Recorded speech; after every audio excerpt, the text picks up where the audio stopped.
Well, we're going to go back to that top story about the claims that Eskom is preparing for stage 8 load shedding. Although municipalities say that they have received the notice from Eskom to start their scheduling around stage 8 load shedding, Eskom is denying that it's planning for stage 8 load shedding, while at the meantime what's happening is also the political wranglings around Eskom. So for this, we're going to speak to the political analyst as well as author of Ramaphosa's Turn, Ralph Mathekga. Ralph, good evening and welcome to The Full View. I guess it came as no surprise at all after the statement from the Deputy President last week, as well as the resignation of Jabu Mabuza, that even those within the alliance would be calling for the entire board to resign. And we saw that at the ANC's January 8 statement, you had the president of COSATU, Zingiswa Losi, using that platform again to call for the entire resignation of the board.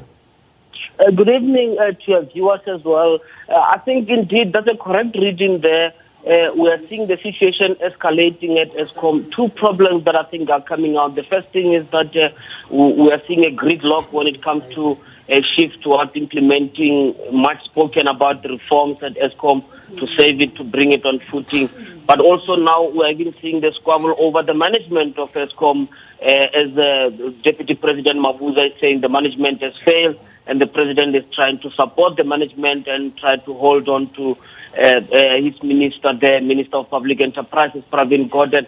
We are seeing government that is just speaking in one voice about this, and this is very, very confusing. It compounds the problem. It actually shows how far we have drifted away from working towards a solution at Eskom in the last few weeks, in the last few days since the President and the Deputy have been speaking. That is just a shift away from demonstrating, I would say, a solution. Yeah, and I think the point that you made in your opinion piece on News 24 as well is quite apt, because looking at Khusela Diko being the spokesperson of the presidency and of course the spokesperson of President Cyril Ramaphosa, as you indicate in that piece as well, is that the president as well as the deputy president, they form part of the presidency and they must be speaking in one voice. You can't have a situation where the deputy president and the president of the country are not speaking in a single voice.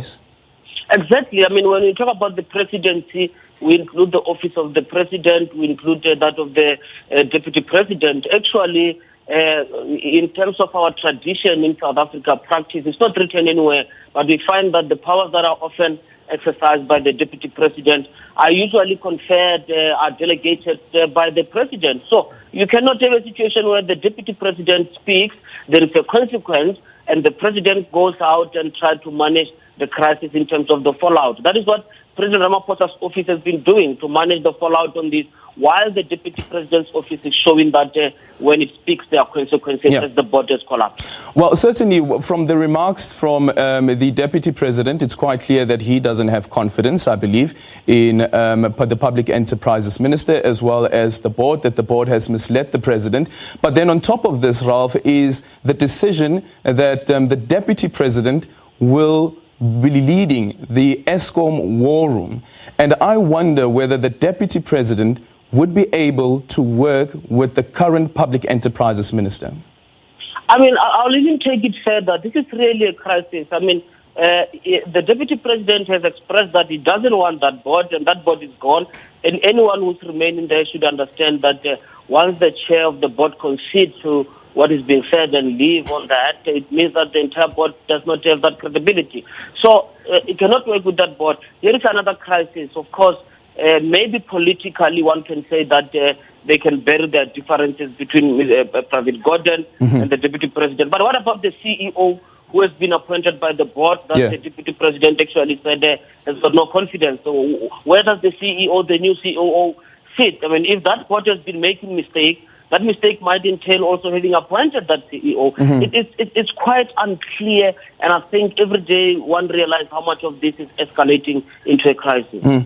And listening to the president as he was speaking at that business in Daba in Sandton, he mentioned the complaints that has been coming from business, that there is too much political interference in SOEs, and of course the ANC knows this too well that indeed this is what happens. And he spoke about the Singapore model of Temasek.